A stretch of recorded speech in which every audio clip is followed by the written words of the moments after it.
नमस्कार, मैं हूँ स्फूर्ति सिंह और आज हम खड़े हैं काला जी ज्वेलर्स के शोरूम के सामने। जी हाँ, काला जी एक ऐसा ब्रांड जिसने अपनी ज्वेलरी के क्षेत्र पे अपनी सफलता के झंडे गाड़ चुका है, जो हर एक महिला और एक लड़की के लिए पहली पसंद बन चुका है। तो आइए चलते हैं अंदर और जानते हैं इस शोरूम के ओनर मिस्टर विवेक काला जी से। आइए।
तो आज हमारे साथ है काला जी ज्वेलर्स के ओनर मिस्टर विवेक जैन काला जी।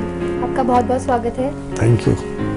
तो आइए इनसे बात करते हैं इनके बिजनेस से जुड़े कुछ महत्वपूर्ण विषयों के बारे में। तो विवेक जी, आप हमें बताइए कि काला जी की शुरुआत कैसे हुई।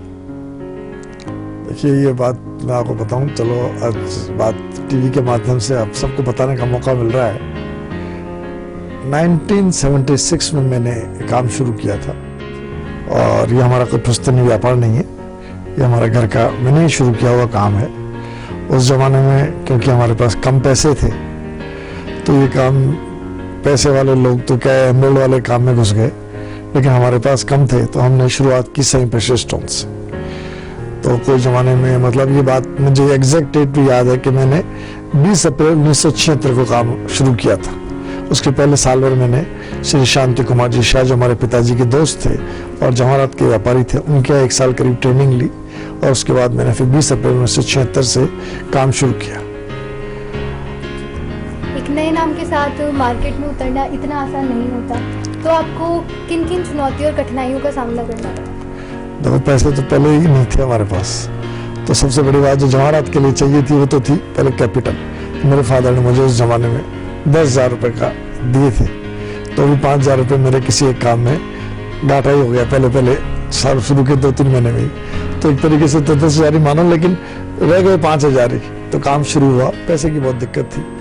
लेकिन मैं एक बात बताऊं, वो जमाना बड़ा, आज 5 करोड़ रुपए भी हों तो उस जमाने के 5 लाख रुपए, 5,000 रुपये ज्यादा अच्छे थे। एक तो क्या हो गया कि जिसके पास भी जाते थे वो बड़े जोश से मिलता था, आपको बड़ी हेल्पफुल नेचर से बात करता था। और वो टाइम था जबकि सेंट प्रेशियस स्टोन्स का विकास जयपुर में होना शुरू हुआ था। तो वो टाइम में मैंने काम शुरू कर दिया।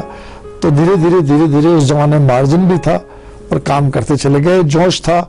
मैं आपको बताऊं कि मेरे जो बॉस थे, जो 7 दिन का काम सीखता था मैं सुबह 7 बजे जाके उनको जगाया करता था, क्योंकि 10 बजे तक ही मेरे को उनको टाइम मिल पाता था।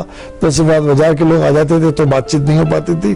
तो मैं 7 बजे जाके उनको जगाता था, उनके साथ बैठ के चाय पीता था और उसी बीच में वो तैयार होते थे और मैं उनसे बातें करते करते अपने आप को जो सीखना होता था, जो पूछना होता था या उनको मुझे बताना होता था, वो शुरुआत वहीं से होती चली गई।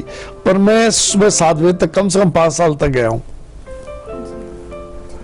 आपके ब्रांड में ऐसी क्या खास बात है जो आपको बाकी ब्रांड से अलग और खास बनाती है? एक तो देखो, हमने पहली बार दिन से ये बात तय की कि हमको कोई चीज छुपानी नहीं है। जो भी चीजें हमारी, जितनी भी चीज हमने पहले दिन से आज तक करीब ज्वेलरी के बनाते हुए हमको आज 15 साल हो गए, एक एक आइटम की हमारे पास फोटो है, एक एक हमारी गारंटी 100% है। यानी जो भी हमारा सोना लगा हुआ है, जो हीरा लगा हुआ है या और कोई कलर स्टोन लगा हुआ है, वो बाकायदा उसका लिखा हुआ है। और हमारी 99.9% नहीं है गारंटी, 100% गारंटी है।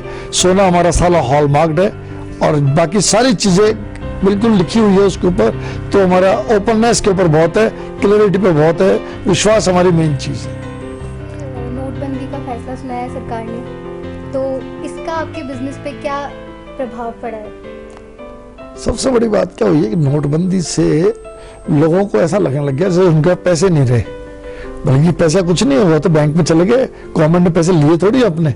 लेकिन कुल मिला के मेंटली ऐसा लगने लग गया कि पैसे नहीं है, तो लोग अपना पैसे को बहुत सोच समझ के खर्च कर रहे हैं। तो ऐसी स्थिति में सिर्फ वही लोग आ रहे हैं जिनको कोई घर में शादी है या कोई, अभी जैसे आज वैलेंटाइन डे है तो आज कुछ लोग आए हैं जो अपने किसी को कुछ देना चाहते हैं। तो ऐसे लोग आ रहे हैं। लेकिन और आज थोड़ा सा कमजोर है, लेकिन मैं ये समझता हूं कि अगले 3 से 6 महीने में ये वापस नॉर्मल स्थिति आ जाएगी। आपकी सफलता के पीछे किसका हाथ रहा है? आपको परिवार से कितना सपोर्ट मिला है, आप हमें बताइए। हमारे कुछ परिवार, मतलब मेरे से पूछो तो परिवार का 100% सपोर्ट रहा है। परिवार की तरफ से अगर सपोर्ट नहीं रहता तो इस स्थिति में आते ही नहीं। और मैं तो ये बात कहना चाहता हूँ आपके माध्यम से कि अगर किसी भी परिवार में झगड़ा होगा या परिवार का सपोर्ट नहीं होगा तो आगे बढ़ ही नहीं सकता वो आदमी। और बियानी कॉलेज तो इस बात का सबूत है। जो भाइयों में जो प्रेम है उसी वजह से हो पाया है। आज इन दोनों भाइयों में जो प्यार मोहब्बत है वो नहीं रहे तो ये कुछ नहीं हो सकता। आई एम वेरी लकी कि भाई मुझे परिवार का पूरा सपोर्ट मिला, भाइयों का पूरा सपोर्ट मिला।